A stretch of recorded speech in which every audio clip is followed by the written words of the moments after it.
This is the brand new Team Corally Kagama, and if this thing turns out to be as good as I think it's going to be, this could be the best RC basher this year. Before we dig into this awesome looking car, let me show you what else we get in the box. We get the standard Corally CT2R transmitter, transmitter manual, manual for the car, everything you need in here, parts breakdown instructions, manual for the ESC, antenna tube and bind plug, and we get some swag. We've got a pretty nice looking transmitter strap here and a keychain. What we don't get are tools, and honestly, I'm a little disappointed in that. I would get rid of these and put some tools in there. Most of us have tools, but not everybody does, and it's really nice to at least have the basics. This Kagama is a 6S 1/8 scale Truggy. This is a brand new body. Like I said in the previous video, I'm not the biggest fan of this body. It does look better in person, and it's got some nice skid plates here on the top.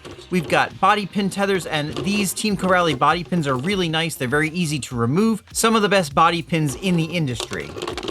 This body is fairly thick. One thing I've learned is the reason why this body has smoother, more rounded lines is because that actually makes the body stronger rather than the very sharp edges that you see on some manufacturers. It doesn't look quite as good necessarily, but is stronger. And these Team Corally bodies are pretty strong. We have got a really awesome setup here. I've got the RTR version. This also comes as a roller. With the RTR version, we've got the tried and true Torox 185, which is basically a beefed up Max 8 G1. We've got the 825 motor that goes along with that. This servo is actually pretty good. It's 7.4 volts capable, all metal gear. I'll be beefing this thing up to 7.4 volts before we go out. I really like to see this. This tower brace here has a foam pad, and this foam pad interfaces directly with the body, which is really awesome to see. On the top, the real party piece though is this center brace system. I'm gonna go ahead and get the tires off this. We'll take a closer look at everything.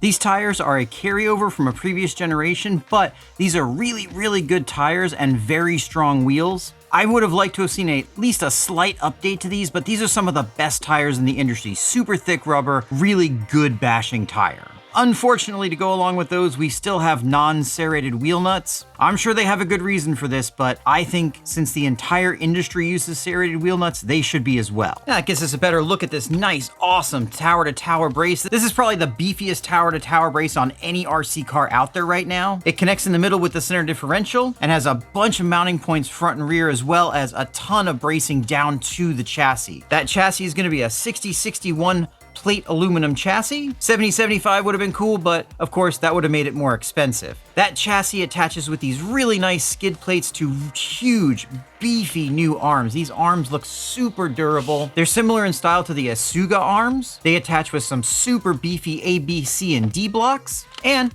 on the back, they've got really nice, super flexible mud guards. Those guards are going to protect the same old shocks that they've been using for a while. These shocks are okay, but the shock mounts aren't the best in the world. That's a fairly easy fix, but I would like to see an update from them in the future on that. We've also got solid composite links in the rear and for the steering. Rear wing is similar to what we've seen before. Hopefully it's a little bit more durable. I've broken a few of these in the past. We've also got some really nice, thick 6061 front and rear towers, and those are all connecting into that really beefy bracing system. Now, speaking of that system, I want to see what it takes to get this center differential out of here with this system in place. And let's take a front differential out as well.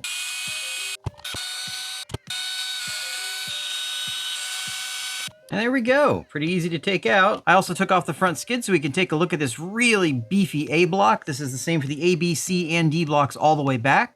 Team Corally is still using these tiny little O-rings to hold these pins in. It's okay, but I'd prefer something like body clips. These are super easy to lose.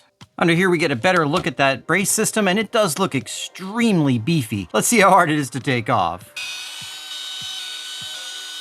Pulling this cover off, I'm really curious to see how this tube's attached.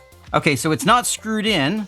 Ah, there's a tab here, and yep, there's a slot under the tube. So this is positively affixed front and rear, which is really nice to see.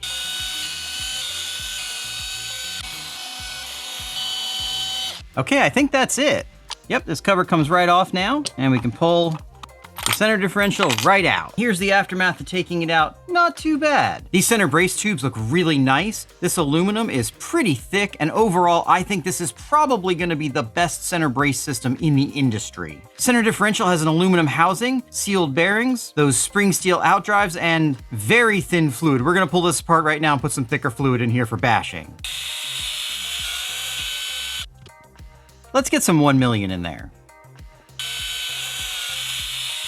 That feels a little bit better. Still plenty of diff action, but should make wheeling a lot easier. Let's get this thing back together. While I'm putting this back together, if you enjoy seeing me take these cars apart and show you all the bits inside, make sure you get subscribed. We do this with every new car we get, and we've got a lot of new cars coming up.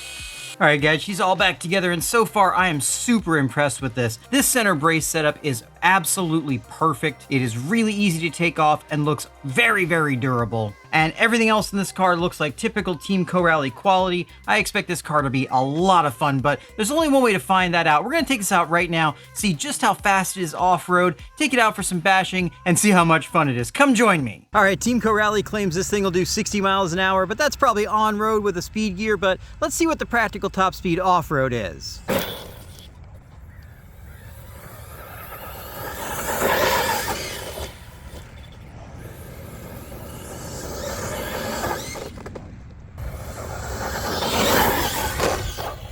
All right, she's popping wheelies, but let's take a look and see what that top speed was. 47 miles an hour, that's not bad. I bet on some smooth surface, we could easily do 50 plus. I think that's plenty for a car like this. I also think with that 1 million diff fluid in there, this might be able to do a standing backflip. Let's find out. Yep. All right, let's bash.